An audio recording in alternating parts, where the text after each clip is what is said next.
Tanks are today's cavalry. Tanks are one of the most important innovations in the wars of the modern world. It stands out with both firepower and durability. Tanks have become the cavalry of the modern wars since they started to be used in wars.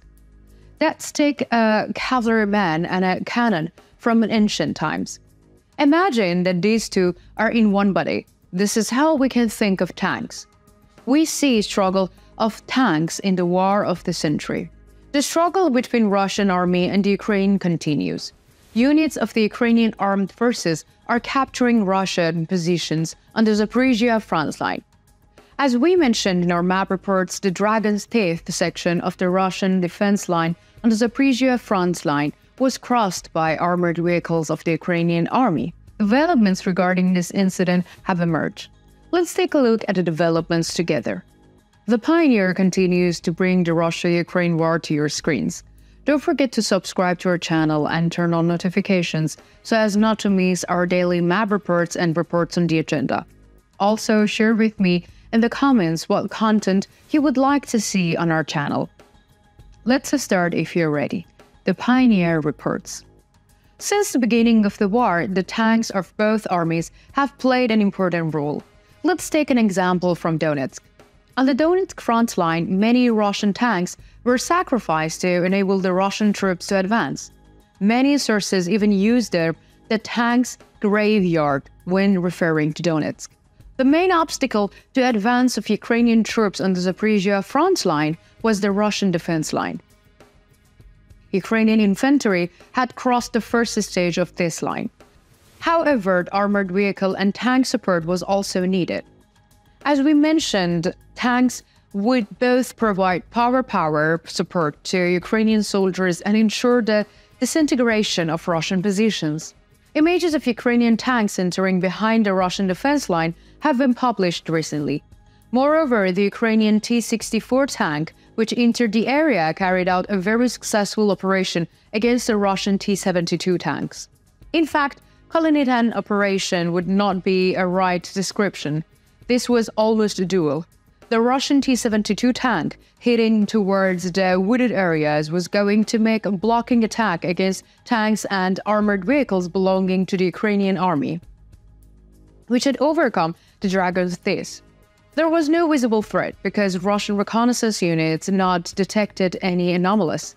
However, a T-64 tank of the Ukrainian army was camouflaged into the forest waiting for its prey. The Russian T-72 tank was heading towards the forest, unaware of what was about to happen to it. As a matter of fact, we have seen many times in this war that tanks carried out mutual attacks. During these attacks, the tanks usually fired long-range shots, but this time, the distance between the two tanks were quite short. According to local sources, the distance between the two tanks was only meter. The Russian T-72 tank spotted the T-64 tank of the Ukrainian army. Tanks need a certain amount of preparation time before they can fire. Tanks are not in firing positions, especially when they are on the move. Only when they move to their positions can they move to the firing positions. The continuous presence of the tanks in firing position incurs extra costs. Therefore, the Russian T-72 tank was not prepared for firing. However, the T-64 tank of the Ukrainian armored units was. The T-64 tank of the Ukrainian army fired the first shot. After the Ukrainian tank fired, the Russian tank also tried to maneuver. However, the Ukrainian army tank was firing quite rapidly. The Russian tank had difficulty in maneuvering. In addition, the shot fired by the Russian tank were wasted. In this scene, which resembled a medieval duel, the T-64 tank of the Ukrainian army was victorious. The Russian T-72 tank was destroyed by shots fired by the Ukrainian tank. This tank made a great contribution to the motivation of the Ukrainian army, as it was the first Russian armored tank destroyed by the Ukrainian army while inside the defense line of the Russian army. After winning the duel, the Ukrainian T-64 tanks left the area and started looking for new camouflage. The hull of the Russian T-72 tank was pierced. It is estimated that Russian crew on the tank lost their lives.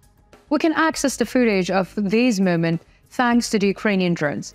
It seems that the Ukrainian army has crossed the Dragon's Teeth border not only by land but also by the air. The Ukrainian army is trying to create gaps in the Russian defense line here. The further increase its gaps will allow more Ukrainian armored vehicles to enter the region. As we mentioned in our map reports, if the Ukrainian army can overcome this defense line, it can first reach Tokmak, the main supply center of the Russian army, and then Berdyansk, that is, the Sea of Azov. We see that the operations of the Ukrainian army during the counterattacks are concentrated in the south. When we consider these attacks, we are generally talking about operations carried out by the land forces. However, there is also the part of the sea. As you know, the Black Sea has a big role in this war.